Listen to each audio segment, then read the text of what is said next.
le microphone doré.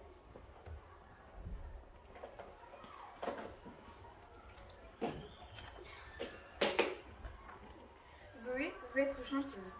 Elle chante souvent devant son miroir avec une brosse à cheveux à la main en guise de micro. Un jour, tout le monde saura qui elle est. Avec ses longues boucles blondes et ses vêtements branchés, Zoé est irrésistible. Cela dit, chanter est assez difficile et Zoé doit s'exercer tous les jours.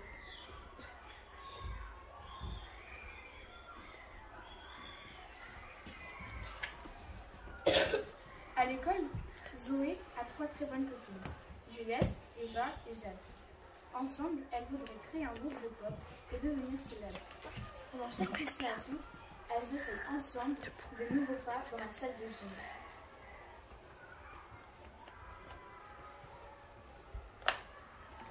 Un jour, une grande affiche est accrochée dans le hall de l'école. Les 4 amis s'approchent. Il est écrit en grosses lettres. Concours de jeunes talents, bientôt à l'école. Inscrivez-vous rapidement et vous deviendrez peut-être célèbre. Voilà exactement ce dont on a besoin, s'exclame Eva. Inscrivons-nous immédiatement. Zoé sort un stylo de son sac et les inscrit.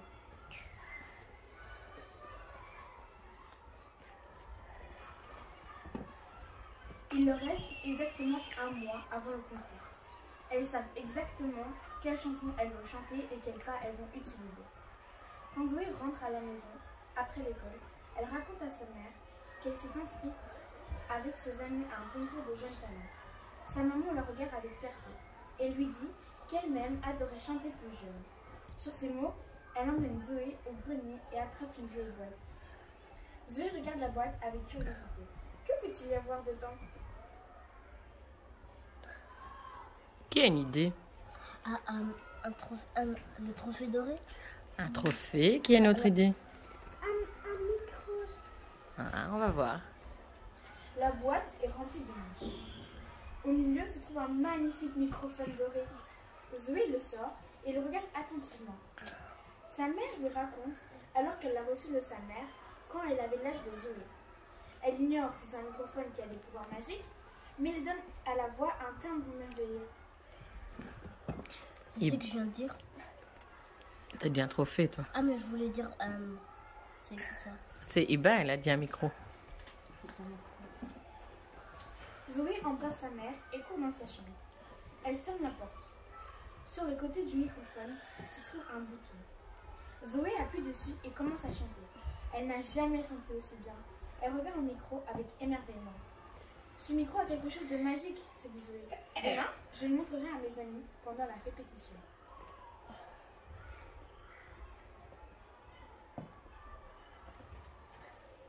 Ce soir-là, Zoé ne parvient pas à s'endormir. Elle reste allongée à regarder son micro toute la nuit. Le lendemain, elle le montre à ses amis. Où as-tu trouvé ce beau micro? Demande Jade. Il appartenait à ma mère. Elle me l'a donné hier soir, répond Zoé. Puis elle se met à chanter. Ses amis la regardent émerveillés.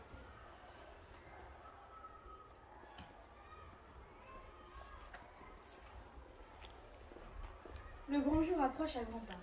La mère de Eva a cousu 4 jolies tenues. Les pas de danse s'améliorent et leur chanson est au point. Le microphone doré de Zoé complète le coup pop. Rien ne peut les empêcher de gagner maintenant. Elles sont surexcitées. Une petite nuit encore et le moment sera venu pour elles de briller.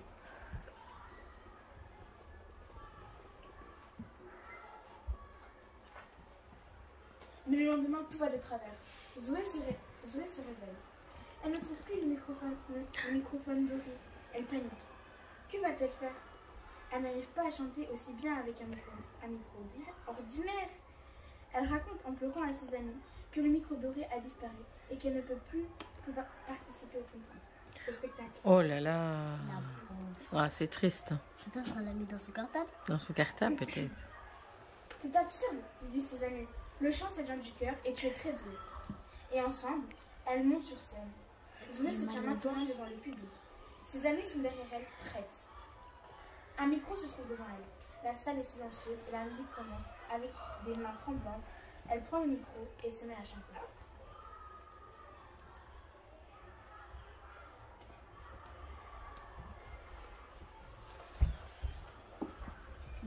Zoé chante magnifiquement. À la fin, des applaudissements assourdissants retentissent. Les 4 amis sautent de joie. La mère de Zoé s'approche vers elle pour la féliciter. Zoé lui raconte qu'elle ne trouvait plus la micro dorée ce matin et qu'elle était si nerveuse. Sa mère la regarde fièrement et lui dit qu'elle n'a pas besoin du micro doré. La cérémonie de remise des prix a lieu immédiatement après leur prestation. Le groupe de Zoé a gagné. C'est un moment formidable. Vous avez vu, elle a gagné, hein? Un trophée avec une Un beau trophée. T'as gagné comment? On peut applaudir Selena. Dis papa, pourquoi les zèbres font-ils pas du patin roulette?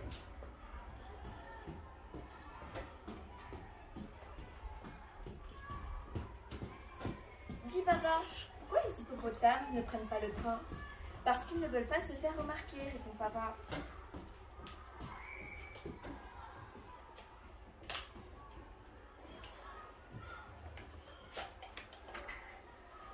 Dis papa, pourquoi les canards ne pilotent pas d'avion? Parce qu'ils voleraient trop vite. Leur caneton ne pourrait pas les suivre, répond papa.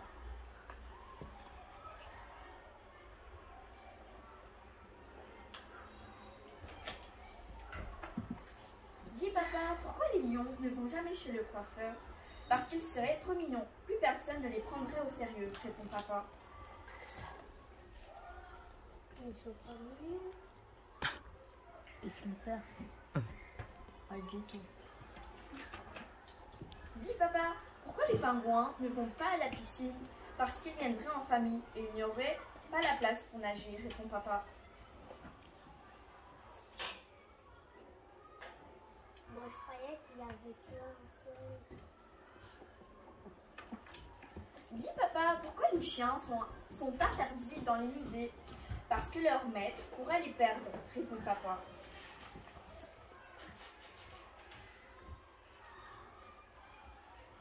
Est-ce qu'on voit le chien, là? Bah oui. Il est où? Bah oui, parce que là, Mais il est où? bulldog, il est long. Et on voit le truc brun. Il dépasse. Là-bas, un bulldog. Dis papa, pourquoi les ours polaires ne mangent pas de la crème glacée? Parce qu'ils ne veulent pas se faire des taches sur la banquise, répond papa.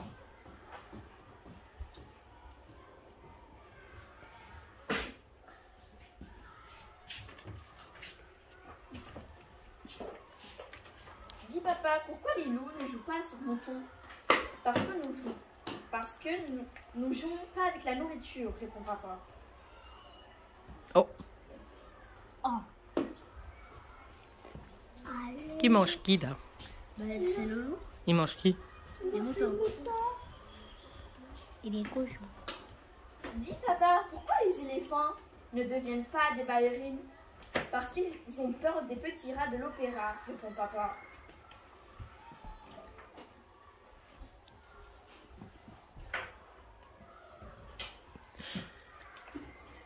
Dis papa, pourquoi les kangourous ne font pas de babysitting pour les coccinelles? Parce que leur poche est déjà pleine, répond papa.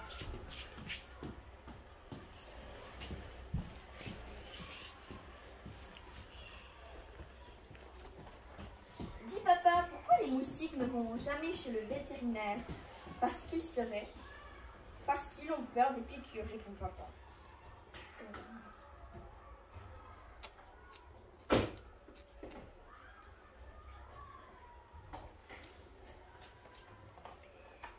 Dis papa, pourquoi les cerfs ne jouent pas au cerf-volant? Parce qu'ils s'en mêlèrent les bois dans la ficelle, répond papa.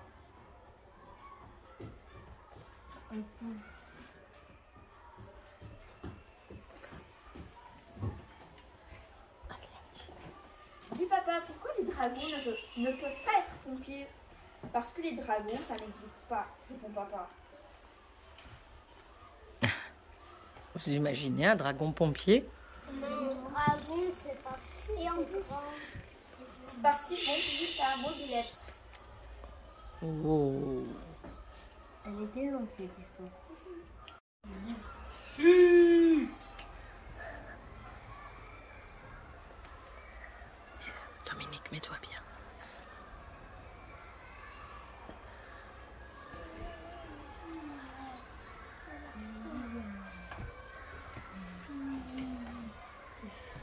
jungle, riante jungle, les chimpanzés jacassent. Les grenouilles coassent. Les oiseaux s'égosillent. Pille, pille, pille. Et des millions d'insectes bourdonnent et butinent. Quel boucan! Ça veut dire quoi, boucan, les amis? Oui, Ouais. Il y a plein de bruit. Midi. C'est l'heure de la sieste pour bébé Léo. Il n'arrivera jamais à s'endormir avec tout ce bruit, dit maman Lion. Tu ne pourrais pas faire quelque chose? À la semaine prochaine. Faire quelque chose, dit papa Lion. Voyons, je suis le roi des animaux, non? Alors bien sûr que je peux faire quelque chose. Il dresse fermement la tête, gonfle son immense poitrail et rugit.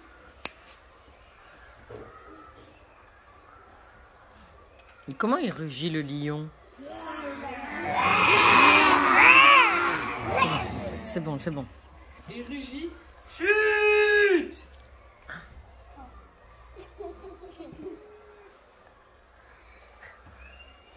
Écoute l'histoire. Oui, il touche les cheveux de madame. Chut. Et bébé Léo dort.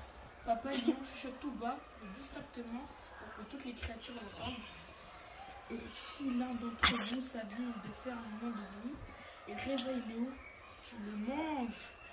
Tout devient très paisible dans la jungle. Paisible comme la brume du matin, paisible comme une fleur qui éclot, paisible comme un bébé qui dort.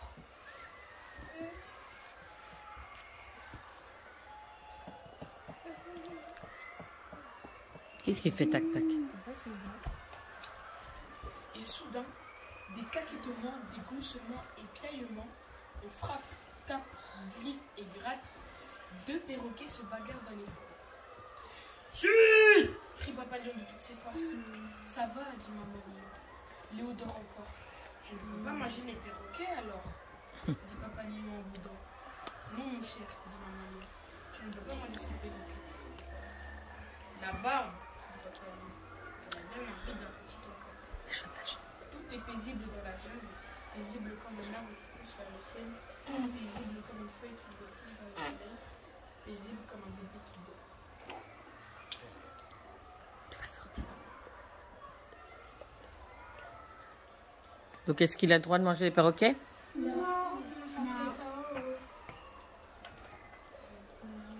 Soudain, des rires et des ricanements, on pouffe et s'éclate.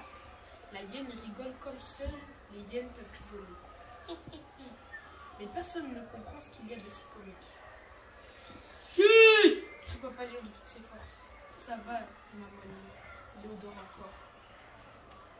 Je ne peux pas manger la hyène alors, dit papa Lion de mauvaise humeur. Non, mon cher, dit maman Lion. Tu ne peux pas manger cette hyène. Là-bas, dit papa Lion. Je commence à avoir les crocs, moi. Tout est paisible dans la jungle. Isaac. Comme le calme. Isaac. Après la tempête. Paisible comme un rayon de soleil après la pluie. Paisible comme un bébé qui dort. Bon, il n'a pas pu manger quoi d'abord? Les perroquets. Maintenant, il peut pas manger quoi? Soudain, des hurlements, des cris stridents, c'est-à-dire des cris qui font peur, et jacassements, des sauts et des balancements. C'est une famille de singes qui sautent d'arbre en arbre. Chut! Crie papa Lion de ses forces. Ça va, dit maman Lion. L'eau dort encore. Je ne peux pas manger les singes alors, dit papa Lion d'un ton d'eau sale. Non, mon cher, dit maman Lion. Je ne peux pas manger ces singes. La barbe, dit papa Lion. J'ai faim, effectivement. Vraiment faim. Alors, les premiers animaux, c'était quoi? Perroquet. Puis? La hyène. Et maintenant? le singe. Oh là là. On va mettre un mini-stop. C'est le milieu de la journée et la jungle est chaude et humide. Les animaux s'abritent à l'ombre des arbres. Ils somnolent ou sommeillent. Tout est paisible dans la jungle.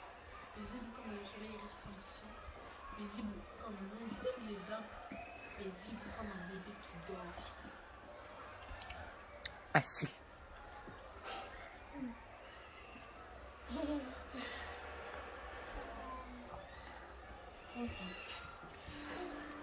soudain, des ploufs, des flops et des... Oh! C'est un hippopotame qui bâille dans une mare fraîcheuse et boueuse. Chut! Crie Papa Léo le petit. Ça va, dit maman Léo. Léo dort encore. Oh, je ne peux pas manger les hippopotames alors, dit Papa Léo d'un air désespéré. Ça veut dire triste. Parfois, mon cher, dit maman Léo, tes yeux sont plus gros que ton ventre. Non, tu ne peux pas manger cet hippopotame. Là-bas, dit Papa Léo. Montrez les images. Bon, attention, c'était quoi d'abord? Perroquet. Hyène. Singe. Hippopotame. Oh, oh, oh, il n'y a pas eu. Hein.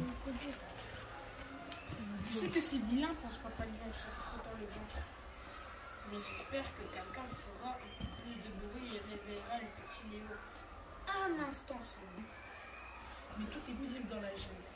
Paisible comme un poisson qui nage dans la rivière. Paisible comme un oiseau qui s'élance vers le ciel. Paisible comme un bébé qui dort. Pourquoi est-ce qu'il veut qu'il fasse du bruit, le papa lion? Parce qu'il a faim, il veut les manger. Ah ouais, hein? Amine, tu vas aller dehors maintenant, ça suffit. Tout à l'heure, il veut que son enfant il réveille. Il a envie que son enfant Dépêche-toi. Pourquoi ça, il mange?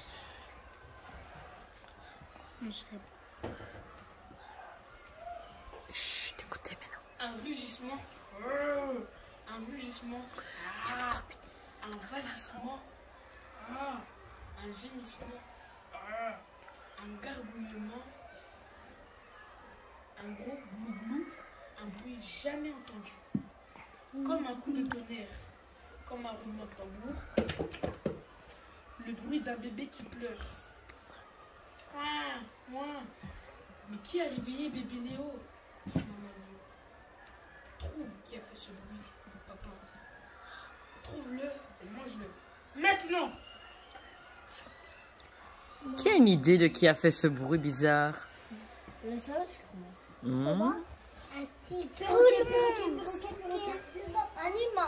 Qui a dit le papa? Non, Anima. Pourquoi tu dis ça? Parce qu'en fait, il a hurlé de toutes ses forces. Ah. On va voir. Ou lui, moi je l'ai. Et tu dois les descendre. On va Et c'est presque fini. Mais c'est moi, dit papa Léon. Attends. C'est mon estomac qui gargouille. J'ai tellement faim. Qu'est-ce qu'on fait?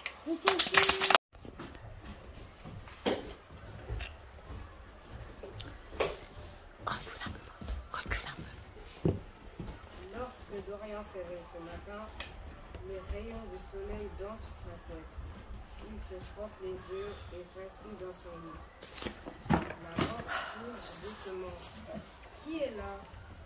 C'est Mamie Lapin. Mais Dorian n'a pas envie que ce soit Mamie Lapin qui entre dans sa chambre à s'efforcer. Bonjour, mon lapin chéri, dit Mamie d'une voix joyeuse. Dorian se cache sous la couette. Dépêche-toi. Je suis sûre que tu as envie d'une bonne petite tartine, dit Mamie. Non, grogne Dorian, je n'ai pas faim.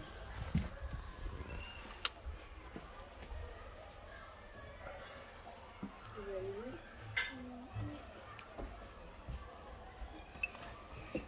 Mamie ne dit rien. Elle prend un livre dans la bibliothèque et s'assit sur le lit de Dorian. Veux-tu que je te raconte d'abord une histoire? Demande-t-elle en feuilletant le livre.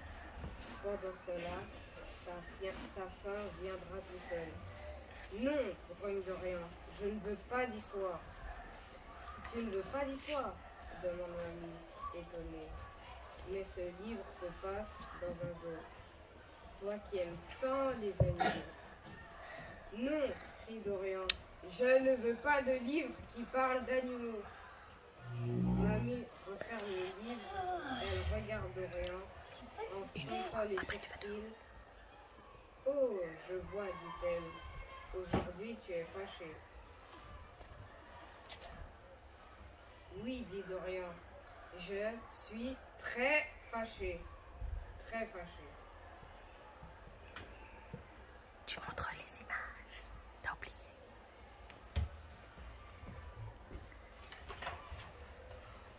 Ouh, regardez comme il est fâché. Si tu serais fâché, tu seras tout rouge. Tout le monde est... Pas tout le monde. Hein. Dit l'ami, c'est du sérieux, ta colère, Dorian. Explique-moi, pourquoi tu es fâché comme une araignée coincée dans sa toile? L'ami sort une feuille de papier et la pose sur la table, à côté des crayons de couleur. Dorian saute de son lit et farfouille dans le pot de crayon. Il ne veut pas de ton joyeux, ni jaune ni vert. Ce qu'il lui faut, c'est du noir. Dorian dessine de gros traits sombres. Son crayon fait de grands mouvements nerveux jusqu'à apparaître un vilain dessin dans lequel une araignée sera complètement prise au piège. Ah oui, dit l'ami, tu es plus que fâché. Tu es très fâché. Non, répond Dorian en secouant la tête. Très fort. Je suis beaucoup plus fâché que cela. Il est vraiment très très en colère. Oui, c'est lui qui devient encore rouge. Oui, il commence à devenir rouge. T'as vu, Mohamed Amin? Il commence à devenir rouge. Il est encore comme une tomate. Comme une tomate. Il frappe le sol du pied. Je suis aussi fâché qu'un cheval sauvage. Et il trépigne de nouveau aussi fort qu'il peut. On dirait un troupeau entier de chevaux sauvages, constate Mamie effrayée. Oui, répond Dorian, mais je suis encore beaucoup plus fâché.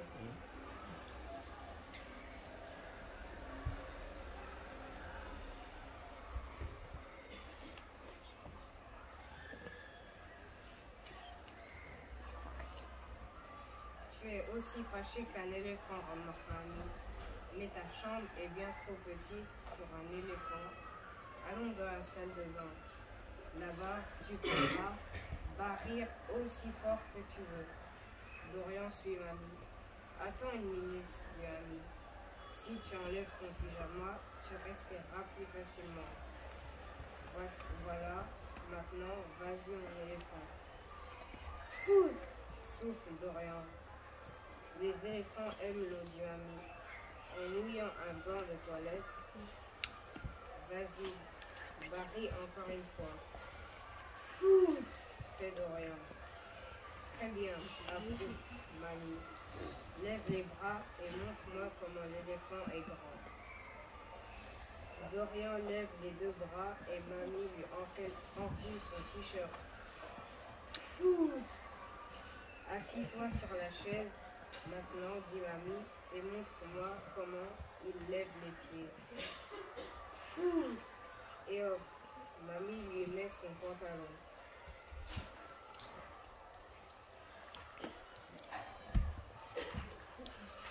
Chut. Je commençais à m'endormir. Vous avez vu, il fait l'éléphant. Hein. Yael. Yael. Il fait très calme tout à coup dans la salle de bain. Est-ce que l'éléphant est parti? Murmure Mamie. Oui, dit Dorian. Mais maintenant je suis fâché comme un dragon volant. Oh, avec de grandes ailes, des griffes pointues et une bouche qui crache du feu. Dont Mamie, apurée. Alors tu es terriblement fâché. Viens avec moi dans le salon dragon. Ouh là là, fait peur là. Hein. Comme les dragons.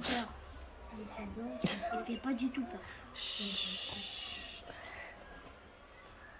Dorian et Mamie descendent l'escalier.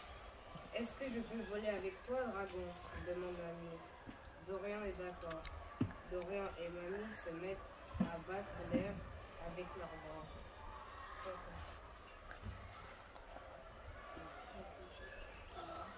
s'agitent leurs doigts griffus et rugissent, la bouche grande ouverte.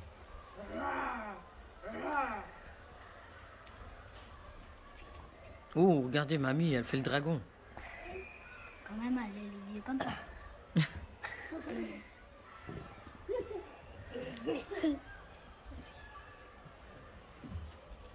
Mamie se prend vraiment pour un dragon volant. Quel bruit fait-elle?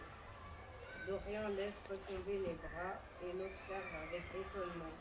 Il n'a jamais vu Mamie d'assez temps.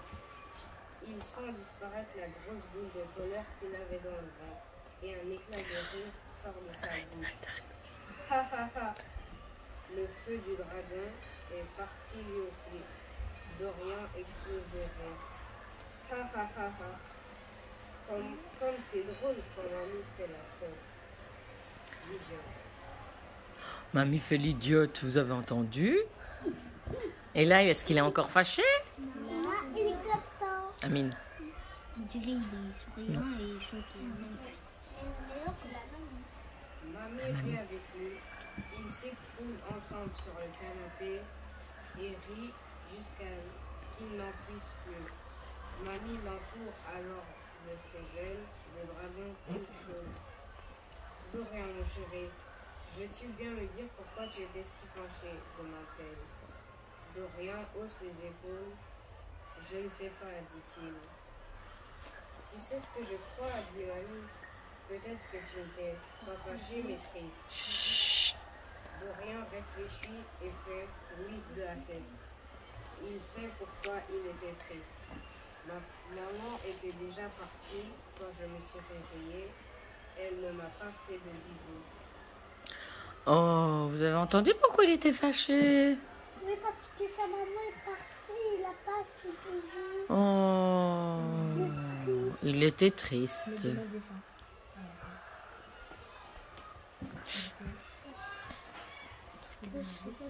Chut, Yael. Mamie lui caresse la tête. Mon petit dragon chéri, dit-elle. Est-ce que je peux te raconter un secret? Maman t'a fait un bisou pendant que tu dormais. Je l'ai vu de mes yeux. C'est vraiment vrai, demande Dorian. C'est vraiment vrai, répète Mamie. Mais ce soir, si tu veux, nous lui parlerons de tous ces animaux sauvages qui sont venus à la maison. Et maman sera sûrement contente de recevoir un dessin pour bien comprendre ce qui s'est passé. Ça va nous faire un bisou.